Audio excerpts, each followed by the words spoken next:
सास का आदान प्रदान। वे दूसरे की थाली में घी ज्यादा दिखता है, कहावत है ना। तो उसी कहावत से प्रेरित होकर ये कहानी सुने। मीरा अपनी सहेली सीमा से कहती है, क्या रे सीमा, तेरे जैसी सास भगवान सबको दे। कोई रोक टोक नहीं, कोई बोलियां नहीं, आराम से रहती है और आराम से रहने देती है। एक मेरी सास है। माना कोई रोक टोक नहीं है, लेकिन दूसरी कई परेशानियां हैं जो मेरी सास के साथ है, तू नहीं समझेगी। चल अच्छा रखती हूँ, ननद आई है, उसकी खातिरदारी करनी है। मीरा सीमा की सास से काफी इम्प्रेस रहती है। फिर एक दिन सीमा मीरा के घर किसी काम से जाती है। मीरा की सास कहती है, हाँ भाई सीमा, क्या करने आई है? घर में कोई काम धाम नहीं है क्या? सीमा को तो शौक लगता है, ऐसे कोई कैसे बोल सकता है। आंटी, मैं कौन सा कुछ लेने आई हूँ, देने ही तो आई हूँ। ये अचार बनाया था। तभी मीरा आ जाती है। अरे तू अचार लाई है? तेरी सास ने कुछ कहा नहीं? यहाँ मेरे घर पर तो सामान सड़ जाए, लेकिन मेरी सास मजाल है किसी को चवन्नी भी देने दे। अरे क्यों ना बचाऊं चवन्नी, मेरे बेटे की मेहनत की कमाई है। तेरे भरोसे रहूं तो सब लुटा दे। अब ले ले अचार उससे और दफा कर। मीरा सीमा से अचार लेकर उसे बाहर तक छोड़ने जाती है। अरे यार, तेरी सास तो बहुत अच्छी है। क्या बात कर रही है? कितनी तो बेइज्जती करती तेरी, लेकिन फिर भी तुझे मेरी सास अच्छी लगी। मेरे घर आजा कभी, मेरी सास को देखेगी ना तब पता चलेगा। अरे इससे ज्यादा बुरा क्या हो सकता है। जरूर आऊंगी मैं तेरे घर, लेकिन मैं कुछ लेकर नहीं आ सकती। हाँ, देख रही है ना मेरी सास का हाल। हाँ हाँ, कुछ न लाना, मैं तो कहती हूँ खाली झोला ले आना बस।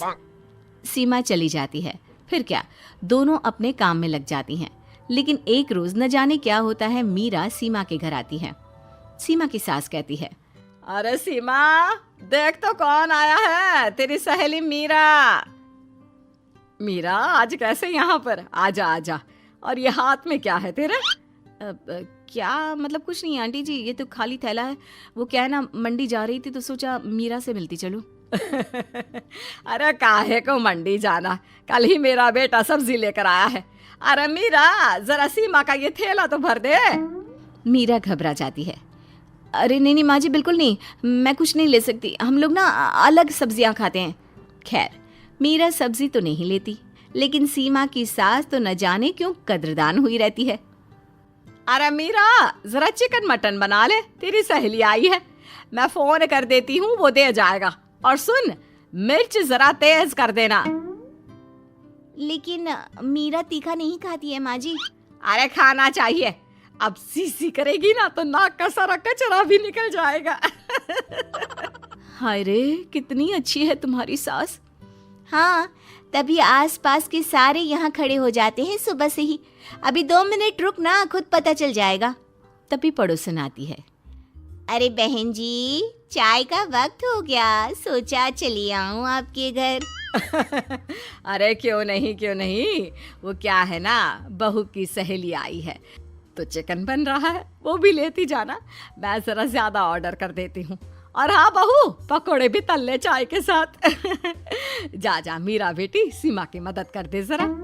मीरा सीमा के पास किचन में जाती है, जहाँ सीमा सास को कोस रही होती है। घर में कितनी मुश्किल से सब्जी और राशन आता है, लेकिन ये नहीं समझेंगी। अरे पिछले महीने भी 2 बार राशन लाना पड़ा था, लेकिन ये है कि सच्ची यार, फिर भी तू लकी है। तेरी सास कम से कम मेरी सास की तरह तो नहीं है। मीरा कुछ देर रहकर वहां से चली जाती है। दोनों बहुएं किसी तरह सास के साथ दिन काट रही थी कि एक दिन सीमा कहती है, नहीं नहीं माँ जी, बस करिए, तंग आ गई हूँ मैं आपसे। मैं अब आपके साथ नहीं रह सकती। एक बार, बस एक बार आप मेरी सहेली मीरा की सास की तरह बनकर देखिए। अरे कितनी अच्छी इंसान है वो, कितना सोचती है घर के लिए। दूसरी तरफ मीरा, माँ जी कैसी हैं आप? कुछ तो सोचा करिए, समाज नाम की भी कोई चीज होती है। बस एक बार मेरी सहेली सीमा की सास की तरह बनकर देखिए। अरे कैसे जी जाती है जिंदगी, उन्हीं से पता चलेगा।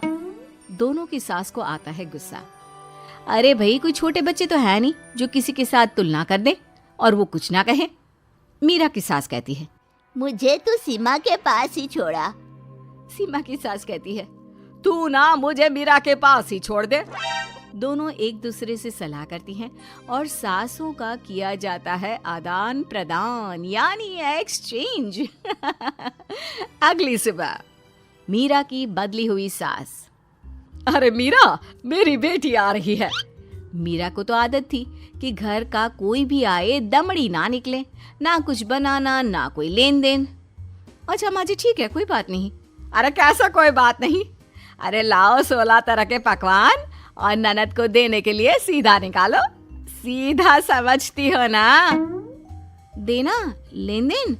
अरे माँ जी कैसी बात कर दी। इस घर में जो कोई कुछ भी ले आए, लेकिन मजाल है घर की चवन्नी भी कहीं चली जाए। अरे ये तो परंपरा ही नहीं है इस घर की। बाकी खाना हो तो रोटी दाल बना देती हूँ। रोटी दाल तो मेरी बेटी दुख में भी नहीं खाती, तो मायके में क्यों खाए। मैं अभी चिकन मटन पनीर और दाल ऑर्डर कर रही हूँ, सब बना देना। लेकिन मेरी तो आदत ही नहीं है इतना सारा खाना बनाने की। नहीं नहीं माँ जी, मुझे तो माफ करें। अरे कैसी बात कर रहे? तेरी सास की बेटी नहीं आती थी क्या?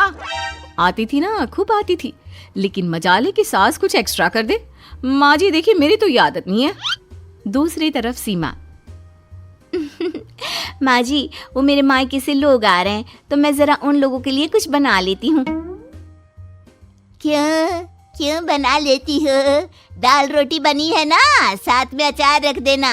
वैसे आ क्यों रहे हैं बेटी के घर? सीमा को तो बहुत बुरा लगता है। कहाँ तो उसकी सास पड़ोसी के कुत्ते को भी घी की रोटी खिलाती है, और कहाँ ये मीरा की सास जो उसके मायके वालों के लिए सूखी रोटी अचार रख देने की बात कर रही है। वो मेरी भाभी आई है ना, नई नई, तो शादी के बाद भाई पहली बार आ रहा है। हाँ तो उन लोगों को बोल दो, हमारे घर का रिवाज है सास के लिए 10 साड़ी हार और सजावट का सामान लेकर ही आना, समझे? सास तो बोली जा रही थी, लेकिन सीमा को कुछ समझ में नहीं आ रहा था कि वो क्या करे। सीमा का पति। अरे सीमा क्या हो गया? तुम्हें तो माँ से बिल्कुल ऑपोजिट चाहिए थी ना। कहाँ माँ हर किसी के आव भगत में तुम्हें लगा कर रखती थी, लोगों से खूब मिलती, घर का सामान बांटा करती थी। अरे याद है ना, तुम्हारे घर वाले आते थे 1 पैकेट लेकर और जाते थे पूरे 10 थैले के साथ। अब आएंगे 10 पैकेट लेकर और जाएंगे खाली हाथ। सही है। नहीं नहीं, मुझे नहीं चाहिए ऐसी सास, ये सब तो मुझे पता ही नहीं था। सीमा घबराकर मीरा की सास को लेकर उसके घर जाती है, जहां मीरा। सीमा ले जा अपनी सास भाई। हाँ हाँ, मैं भी तेरी सास वापस ही देने आई हूँ। चलो मम्मी जी, मेरे लिए तो आप ही सही हो।